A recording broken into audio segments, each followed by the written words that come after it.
Hey guys, welcome back to Trade Fest Channel. Hari ni adalah hari kedua kita berada di Seoul, Korea. Untuk korang tahu apakah aktiviti yang menarik yang kita akan buat untuk hari kedua ni, tempat makan mana yang best Trade Fest akan bawa, tempat shopping menarik mana yang Trade Fest akan bawa. So korang perlu stay tune sampai habis. Alright? Lepas breakfast dekat hotel, seawal 8.30 pagi, kita akan berkumpul dekat lobi dan siap sedia untuk menuju ke tempat pertama yang kita akan lawati, menaiki bas yang telah disediakan oleh Trade Fest.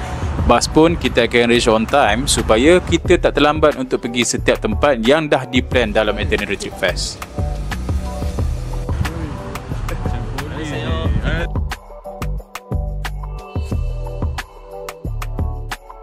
Masa dalam perjalanan, tour guide dan tour leader kita akan cerita sikit tentang sejarah dan juga tempat-tempat menarik yang kita akan lawati hari ni. Jadi tak adalah korang bosan sangat semasa dalam perjalanan.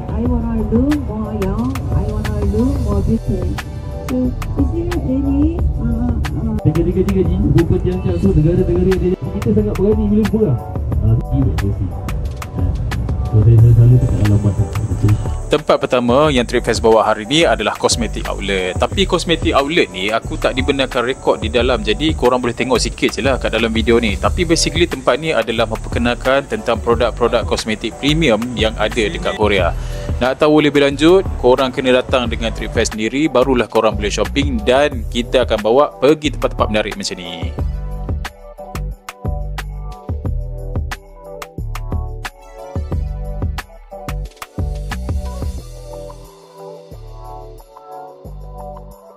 Semasa perjalanan pergi ke next destination, kita bolehlah menikmati keindahan Bandar Seoul di musim autumn. Korang boleh tengok sendiri dalam video ni guys. Pokok-pokok yang menghasilkan daun berwarna jingga, kuning dan merah di tepi-tepi jalan. Cantik sangat guys. Aku pun teruja masa rekod video ni. Masa dah sampai di tempat seterusnya, ada seorang klien ni, dia nak minta aku buatkan video dia slow-mo masa lintas jalan. Ala-ala artis Korea gitu. Aku pun tolonglah rekodkan. Yelah, ini juga adalah part of our service, memberi layanan baik dekat klien-klien kita. Macam style kan? Inilah tempat seterusnya, Bukchon Hanok Village. Bukchon bermaksud kampung utara dalam bahasa Korea. Tempat ni adalah salah satu kawasan ikonik dekat Seoul dengan ratusan rumah tradisional yang dipanggil Hanok yang dah pun berusia ratusan tahun. Dekat sini kita boleh nampak kontrasnya dengan bangunan moden dari atas. Seronoklah klien-klien kita boleh bergambar, buat video di tempat ikonik ni sambil menikmati aiskrim marshmallow yang sedap guys.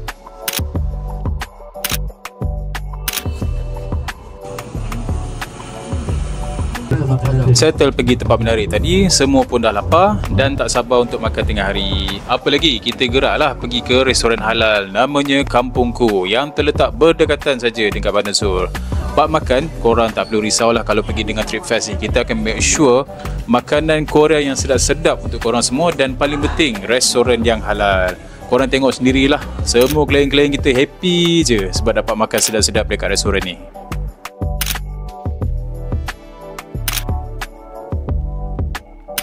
Selepas makan di Kampungku, kita pergi bersiar-siar sebentar di Bandar Seoul.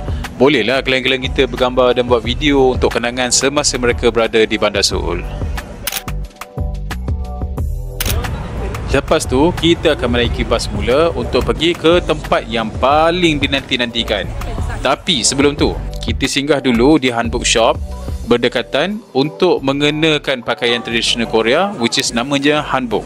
Murah je guys untuk sewa pakaian tradisional ni. Harganya cuba bermula daripada RM35 sehingga RM170.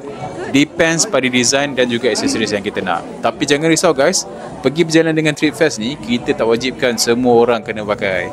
Jadi klien-klien kita ada pilihan diorang sendiri. Barulah tak stres berjalan dengan Trade Fest ni.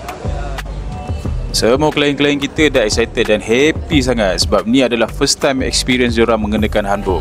Masing-masing pun dah bercakap ala-ala Korea style gitu.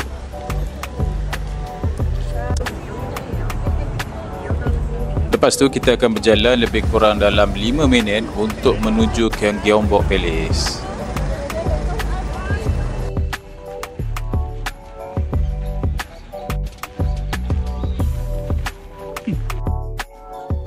Inilah dia guys, Gyeongbok Palace.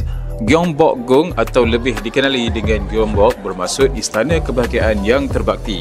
Kalau tak datang kat sini, memang tak lengkap lah trip Korea korang. Tapi dengan Trip Fest, jangan risau. Kami akan make sure tempat-tempat tumpuan utama pelancong yang kita akan bawa korang. Barulah lengkap trip Korea korang bersama Trip Fest. Dekat sini, diberi masa yang secukupnya untuk klien-klien kita nak bergambar, nak ambil video untuk disimpan sebagai kenangan manis mereka travel bersama Trip Fest. Amboi, klien-klien kita siap melayan urut dengan tour guide lagi. Maklumlah berjalan sana sini kan agak letih sikit, tapi tak dinafikan atas layan baik tour guide Trip Fest, klien-klien semua jadi rapat dan akrab.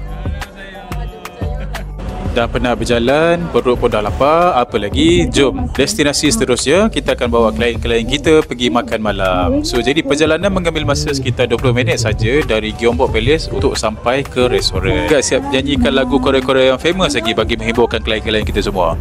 Ini dia guys, dah pun sampai tempat dinner kita. Nak tengok menu apa special malam ni Trip Fest hidangkan untuk klien-klien kita? Jom kita tengok.